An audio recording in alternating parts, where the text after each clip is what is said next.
লালা লালা লালা লালা, আমি মামার বাড়ি যাই, আম কুড়িয়ে খাই। ইয়া, তুমি আমাকে ফেলে দিলে, আল্লাহ তোমার পা ভেঙে দেখ। শোনো বন্ধু, তুমি আমাকে অভিশাপ দেওয়ার আগে এই হাদিসটি শোনো। যখন কেউ কাউকে অভিশাপ দেয়, তখন সেই অভিশাপ আকাশে উঠে যায়, কিন্তু আকাশের দরজা সেই অভিশাপের জন্য বন্ধ হয়ে যায়। তখন সেই অভিশাপ জমিনে নামে, জমিনও তা গ্রহণ করে না।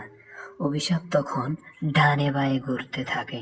তখন যাকে অভিশাপ দেওয়া হয়েছে সে যদি এর যোগ্য হয় তবে তা তার উপরে পড়ে, কিন্তু আর যদি সেই অভিশাপের যোগ্য না হয় তবে সেই অভিশাপ ফিরে আসে এবং যেই অভিশাপ দিয়েছে সেই অভিশাপ তার উপরেই পড়ে। সহিহ মুসলিম 6565 নাম্বার হাদিস।